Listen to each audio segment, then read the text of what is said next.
How's it going, YouTube? Welcome back to another episode of Previously in Dragon Ball Super, a series where I go over all the week's news in one healthy nugget of a video, so you can just get all the information from the week in one juicy go.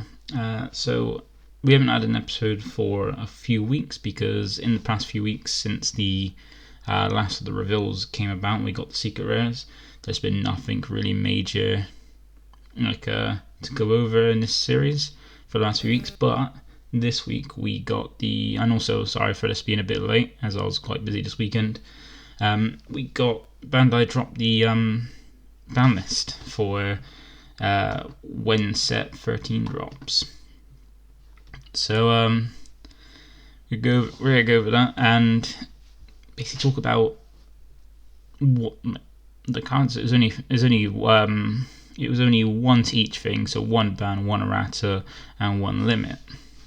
So we'll start off with the first one, which is the ban. But actually, first thing I want to do shout out DBS Deck Planet, best deck building site there is at the moment, in my opinion.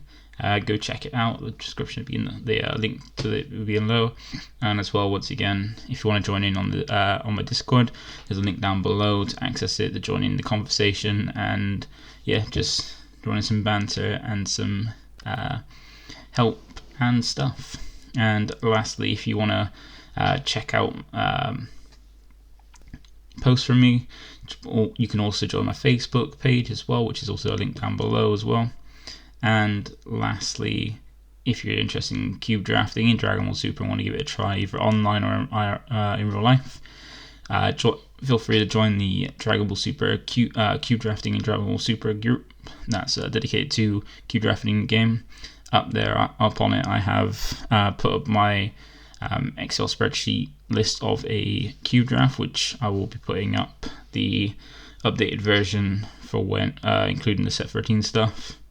And it's got a Excel spreadsheet, so you can try and keep track of trying to build it in person, and also a text format if you want to upload it onto Untap to play online with other people, like I do on a Sunday for my cube draft events.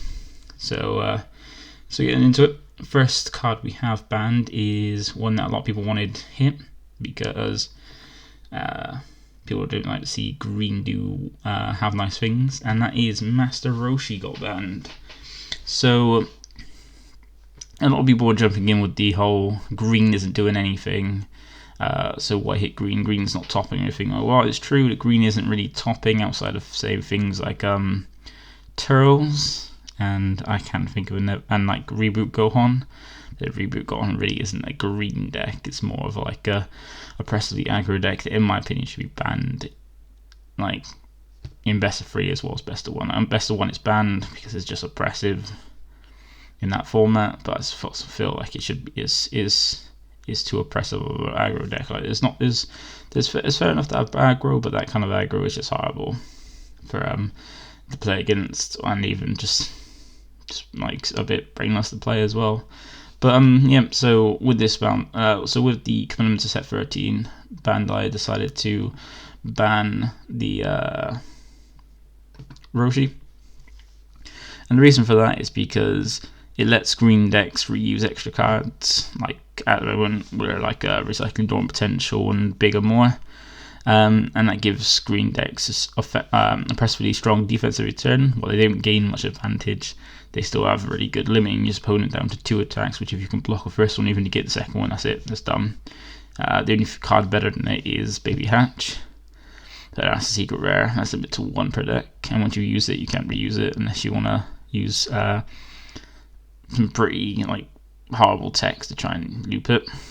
And because of the Roshi, just because of its existence, it limits the design space of future extra green cards, because if they print any really, really strong similar to Dormant or even more powerful Dormant green extra cards, then Roshi, they've got to think about the fact that Roshi in a sense gives them 8 copies of it, so 4 of the card they play, and it's got ultimate, and then Roshi as well counts itself to grab back from the drop for just 1 green energy, which is easy. And if it's a card that can be free, then the paying the 1, just like with Dormant, isn't an issue. It's like just isn't a problem, just tapping 1 to grab it back. And so because of that, decided to ban it. And it makes sense because it is a bit unfair. Like green has potentially 8 copies of its turn stopper. Like red has Savant Rays, yellow's Nimbus, blue has Baby Hatch, and also like some good negates like Gohan and Dimension Magic. And it's a bit unfair that green can just keep looping it, and Dormant is probably out of all the potential turn stoppers, apart from, as I said, Baby Hatch. It's the best one in the game because, it's the second best one in the game because of the fact that it says, as well as its attack, you only got one more attack after it, and it's not difficult to use a negate on the next attack, or a blocker on the first attack, then negate as well. So it's really easy, and it gives green 2 oppressive defense. It does suck a bit for green because, it doesn't, it's not that bad of a hit for green. It's a good hit. It's really decent. It's a well thought out hit, and a good reason to hit it, Roshi, because it's unfair to hit Dormant when you got the other colours still having their cards, and then Roshi's still around to make something else busted. So Roshi was really the issue, and also it is unfair that basically just green has more copies of it. It does suck for things like Slug Mill, because it means it's a lot harder now for them to met. Because what Slug Mill does is it's a mill deck, decking your opponent out by forcing them to draw more, and it's a lot harder to do that now that you can. You've got less copies of Dormant, so it means you have to play a max copy of 4, and literally just try and dig for them as well. Because that's a bit of an issue in that deck, is trying to find Dormant to keep surviving. And it just makes that option of a mill deck, which is a more fair mill deck, harder to survive now. But most other decks doesn't really hurt much. It just makes it a bit more fair compared to the rest of them. While green isn't doing much, still there are still green decks that are doing well, and it's more the people that are complaining about it, Bandai hating on green decks, are people that just play green and that's it. I understand that I would be annoyed if I only played one colour and only invested one colour, and they hit the best and they hit the cards in it, the best card in it, the best way to help me play the deck. So that makes sense to why people are quite angry about it. But it's a fair hit, and it's a good one. But that was it. That was Bandai, just that card, because it's not that bad a format at the moment. It's very diverse. Nothing stays around too long. So Dark Broly was the best deck, and then I believe started pushing it out, and then Red Piccolo's come in. So the format's quite decent at the moment. But with the limit, that does hit one of the a ridiculous deck that would have come out of it, an unfair deck, and that is Hope of Universe 7. So if you did not know, in set 13 there's a pre-release, like almost every set. And in the pre-release for this is a Unison, which has a -3, which is really easy to do. You can do it by turn 2. It plays from your hand a 5-cost Goku's Lineage, or 5 cost or less Goku's Lineage from your hand for free. And this Goku only needs to discard 2 Universe 7 cards and tap 1 energy to evolve on top of a Universe 7 also 5-cost Goku's Lineage, so a Universe 7 Goku, which the Dash Pack promo from set 5 or something like that is that target. And then on top of this, then you can put the Victory Strike, OG Victory Strike on top of it, and turn 2 drop Victory Strike and kill your opponent. So it means if your opponent has 1 turn trying to stop a card that just needs to do 1 point of damage to kill and can have his attack negated, which is a bit ridiculous. So Bandai hit that preemptively, which is good, because I've played it once and it was not enjoyable. Just your opponent solitaring and then dropping this, and even if they don't drop Via, still this card, the deck it's most consistent with is the Cell Surge Leader.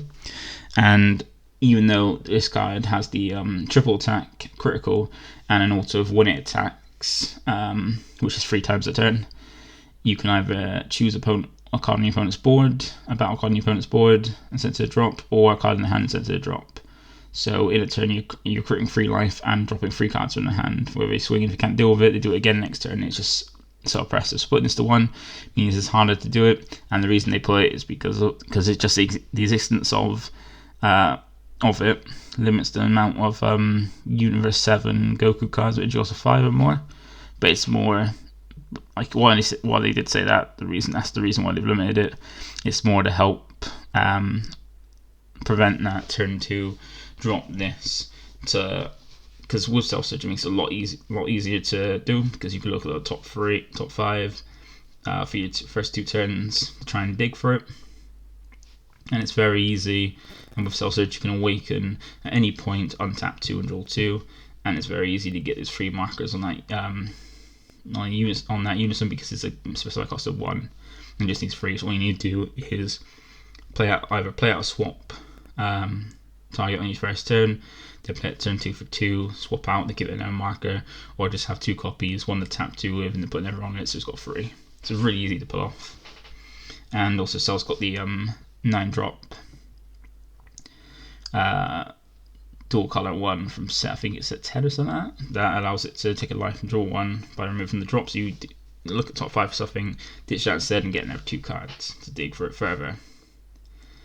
So yeah, so for him, it's horrible to play against, and it's one of those just decks. It's not fun to play. It's not fun to play against the people who do play it. Really, just degenerates.